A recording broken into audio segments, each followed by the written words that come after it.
Chapter 13. Wasn't life almost worth living? Prior to leaving for Montana, the freezing weather had been unbearable. After I returned from Florida, the extreme cold had ended. It was still winter in the Midwest, but the weather had faded into a backdrop for my activities. I could function in my day-to-day life without the immediate threat of freezing to death. After my friend Kevin and I blew down a bunch of hot rails, I gathered up my belongings from Kevin's living room. The two of us walked out of the apartment to my car. The bass from the music in the car was deafening, so our drive wasn't filled with much discussion. After 15 minutes on the roads, I pulled into the parking lot outside Kevin's workplace and dropped him off for his 12-hour shift on an auto parts assembly line. Get a hold of me once you're off work. I have a stop to make right now, but then I'm going to be heading back to Perrysburg and catch up on sleep. I was still in the parking lot at the Detroit Auto Factory when a text came through. I heard my phone vibrate, but I finished hooking up the wires to one of my new speakers before I checked my messages. 10 minutes passed and I finished the wiring. I hopped back in the driver's seat of my car. I picked up my phone. The text was from my friend Brian. It was only one sentence. I smiled as I read it. I'm here. I pulled out of the Detroit parking lot and called Brian as I drove to the interstate. He didn't answer. Once I crossed from Michigan to Ohio, my phone began to ring. Where are you? I just got off the bus. I'm at the Cherry Street Mission downtown. Alright man, I'll text you when I get there. 15 minutes later, I pulled into a small parking lot across the street from the homeless shelter in downtown Toledo. I sat in the parking lot and did drugs as I waited for Brian to come across the street from the shelter. After 10 minutes, he came out. He had 2 bags with him. I stepped out of my car and opened up the back door so he could throw his bags inside. Brian and I hopped into the car. I drove through downtown Toledo back to the highway. I decided I was going to get a hotel room. I drove with my friend to Reynolds Road. Just off the 80-90 turnpike, there was a hotel I frequented with ladies I met online. I knew the price was reasonable. More importantly, I knew the hotel was free of bed bugs. I made a reservation as I drove to our destination. That first night in the hotel, I spent time catching up with my friend of a quarter century. We talked and got high. We did hot rail after hot rail. We left to get food. Once back to the room, the two of us continued doing drugs and talking. I covered the room's smoke detector with a plastic grocery bag. I wanted to be sure the smoke from the crystal didn't set off the smoke alarm. At one point, Brian fell asleep. He was exhausted from the 3-day bus trip across the country. I retired to the bathroom to interact with others on video. Eventually, I too succumbed to sleep. After I woke up the next morning, I paid for another night in the hotel room. I retrieved breakfast from a fast food restaurant for the two of us. I gotta leave for a bit. I have to stop up at my friend Kevin's. That's fine.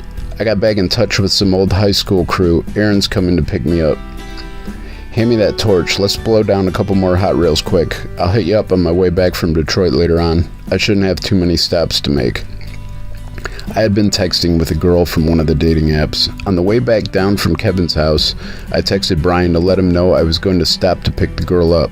He texted back. He had met a girl who had a hotel room across the street from us. He planned to stay at the other hotel that night. The next morning, I took my lady friend back to her place. A half hour after I arrived back at the hotel, Brian knocked on the door. I was in my boxer shorts doing hot rails. I unlocked the door and let him in. He hit the pipe and went ahead to tell me his plans going forward. I was happy to hear he had worked something out. Brian told me how he spent time together with our friend Aaron from high school when I had gone up to Michigan the day before. Our friend Aaron was, at that point, the manager of an inner-city apartment complex on the edge of downtown Toledo. Aaron offered Brian an apartment in his complex. He also gave him a maintenance job at the complex. How soon is all that happening? Both the apartment and job are good tomorrow. That's great. I'll get this room for one more night. Let me call him quick. 2 days later, my phone rang. I answered as I drove down the highway. Hey man, you able to swing by and run me to the store? I need some groceries. Yeah, I'll be over. I'll also get money out for you. Don't worry about giving me money. I'll be there soon. Brian opened the door and welcomed me into his new apartment. Though his home was in a rather unpleasant area of Toledo, the living space was nice. He had a corner unit on the ground floor of a 6-story building. 2 sides of the apartment had large windows. The windows illuminated the living space with rays from the sun. He had a full kitchen to his left beyond the living room. Across the dining room area, there was a hallway to his bathroom. A little further down was Brian's bedroom. It was a basic layout and all the rooms were spacious. I drove Brian to the Walmart in Perrysburg for some grocery shopping. The 2 of us hit some Hot Rails in the parking lot and we went inside the store. After Brian found the items he wanted, we stood at the register of a self-checkout lane. Brian paid with a card and he selected cash back. He handed me a $20 bill. I looked at him confused. I told you, I don't want any money. It's for the crystal and gas money for driving me here. I had $2,000 hair tied in a folded stack in my pocket. I reluctantly took the bill from Brian and added it to my stack. I turned from the checkout lane where he was ringing up his items and I began walking toward my bank at the front of the store. I'll meet you next to the exit after I drop this money in the bank. As I took a couple steps toward the bank, I heard something that would haunt me. I almost missed it. It was only one sentence. Brian had said it to himself, not to me. I was facing away from him when I heard it. I was already a few steps toward my bank. Had I been in thought of almost anything else in that moment, those words Brian spoke would have slipped away into the air. I heard him, though, as he spoke under his breath to himself. Doug and I are squared away. I froze mid-step. I turned back to look at him. Brian wasn't looking in my direction. He had been gathering up the bags of groceries from the register. I stared at my friend for another moment. As if I saw a ghost, I was frozen in my tracks. He kept gathering up his grocery items. I slowly turned back toward the bank. I pulled my focus away from my friend and I resumed my walk. On the drive back to Toledo, I was deep in thought. That moment at Walmart had burned into my brain. I couldn't shake it. I helped Brian bring the grocery items into his apartment. He didn't ask for any more crystal when I was on my way out. I didn't give him any. He had to work the next morning. I'm happy you're back, man. I think it'll be good for you. Yeah, I think so too. I'll see you soon. I was on my way back up to Detroit. I had work to do that night. I drove toward the highway. That sentence I overheard Brian say to himself echoed in my head that entire drive to Michigan. I couldn't get that moment from my mind. It was so out of character, whether he was saying it to me or just to himself. The next couple of days, I mostly spent at Kevin's apartment, but I also bounced around between a few other spots in the Detroit area. I drove back from Michigan to Jane's house in Perrysburg late Friday afternoon. Brian and I often spoke on the phone back in high school. Once text messaging became a thing, we both texted each other frequently. He texted me at 4:15 on that Friday afternoon as I drove back to Ohio from my friend Steve's place. It was a straightforward text. I read it, but I didn't reply. Finally off work, time to relax for the weekend. I didn't hear from Brian that weekend while I was back in my room at Jane's house. It seemed odd, but I didn't think much of it. He had the weekend off work. I figured he had been taking it easy after his first week of work. He wasn't yet adapted to a work schedule. It wasn't until Monday when Aaron, our high school friend, sent me a message. At that point, I put some things together in my mind. Hey, have you heard from Brian? He didn't show up to work today and I can't reach him. I'll hit him up. I'll keep you posted. Let me know. I'll let you know if I hear from him. Tuesday morning came. I scrolled through all of my messages and texts. None of them were from Brian. Aaron hadn't heard from him either. When I picked Brian up from the homeless shelter the week prior, he made it a point to let me know that he had brought carfentanil with him on the bus from Florida. He told me he was going to save it for a random time. I told him he'd be better off getting rid of it. Aaron and I both had the same thought as we discussed Brian being unreachable. We came up with the plan of action for that coming Tuesday morning. Aaron would head to Toledo to meet me at Brian's apartment. I was going to head from Perrysburg to Toledo. Aaron had an hour-and-a-half drive. My drive was 15 minutes. We agreed to meet at Brian's apartment at 11:30 that morning.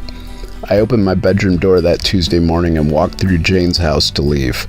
My friend Jane had never met Brian, but I had updated her on his situation during all those trips to Florida the prior year. I looked Jane in the eyes as I left my room that morning. She knew something was off. What? I'll let you know once I find out. Are you okay? I am. I'm fairly sure it's about to be a bad day, though. What's going... I'll be back in a bit. I left Jane's house. I was hungry. I had a feeling that if I didn't stop for food, I wasn't going to have an appetite once the day progressed. I stopped and ate breakfast at a fast food restaurant. I tried to call Brian again. No answer. I called Aaron from the booth at the restaurant. Hey, I'll be there in 10 minutes. Just got done eating. I'm leaving now. Okay, I still have 45 minutes to drive. I'll see you then. I pulled up and parked on the street in front of Brian's apartment complex. I racked a cartridge in the chamber of my handgun. I walked to the door, my finger resting ever so slightly on the trigger of my 9mm. I flicked off the safety with my thumb as I approached the door. The front door to the apartment building was unlocked. I opened it and I scanned from left to right and back again. I walked to the left to reach Brian's front door. I knocked twice. I rested my left hand over my right hand on the gun's grip. I waited a few seconds. I checked the door handle to Brian's apartment. The handle turned. The door was unlocked. I pushed the door open as I held my gun down at my side. I walked in. I took a deep breath. Keeping my head on a swivel, I called out Brian's name. No response, just silence. I saw the bathroom light. It was on. I stepped through the living room in that direction. I saw something out of place as I approached the bathroom. As I stepped into the open bathroom doorway, the vision already in my head suddenly played out in front of me as well. I stood there just a second longer. I knew I had to clear the rest of the apartment. I quickly moved into the kitchen, my gun raised in front of me. The kitchen was clear. Brian's phone and wallet were on the kitchen counter. I put Brian's phone in my pocket. I quickly walked back to the opposite side of the apartment. I moved into the hallway, past the door to Brian's bathroom. I opened the closet door. The closet was clear. I stepped into Brian's bedroom. I looked all around. I checked under the bed. The bedroom was clear. I lowered my handgun and walked back to the bathroom. It was only 4 steps to the open doorway. The light was on. I crouched down in the doorway. I reached out my hand. I put my hand on my friend's shoulder as he sat there on the floor, leaning toward his toilet. I looked into Brian's face. I told him goodbye. Silence was heavy in the air. It weighed me down to the floor next to my friend. I felt my eyes well up. I slowly shook my head. I was as ready as I could have been for that moment, yet it burned into me just the same. I hung up the phone. Aaron was 10 minutes from Brian's apartment. For some reason, Aaron sounded surprised when I told him what I found. He knew that situation very well. His brother had been found in a similar fashion as a senior in high school. Brian and I were seniors when Aaron's brother overdosed in his house. Aaron, 2 years younger, was then left without his brother. Aaron and I hugged. We hadn't seen each other in years. It felt like a lifetime. I had drugs and a gun on me. We decided Aaron would be the one to call the police and handle the scene from there on out. I left. I threw Brian's phone from my car window into a creek as I drove back to Perrysburg. I hoped someone would do the same for me if it ever came to it.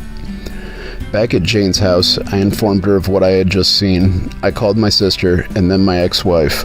I notified other lifelong friends. I made sure people kept the news off of social media. I knew Brian and his dad weren't on speaking terms, and they hadn't been for a long time. I wanted to be sure Brian's dad found out through the proper channels, not social media whispers and rumors. I managed Brian's death as I always handled losing loved ones. I skipped all the typical steps and went directly to acceptance. I felt slightly envious. I wanted rest. Why wasn't I able to rest like Brian? My daily life continued unabated, my mind still slipping. Brian was a relic from my past life. In a way, he was what I needed to let go of to fully transcend into the abyss. I lost my family when I lost my mom in 2011. She had held everything together. I let go of basically all family ties as the years progressed beyond her passing. I lost my own life partners with failed relationships since I began dating in high school. My career was over as of May 2018. My home, no longer my sanctuary, no longer existed. I stepped into 2019 by taking my first step into homelessness. Through all the changes, Brian was one lifelong friend who remained close. When Brian left the world, he stepped away from me. I thought that, in a way, I may have actually died with my friend.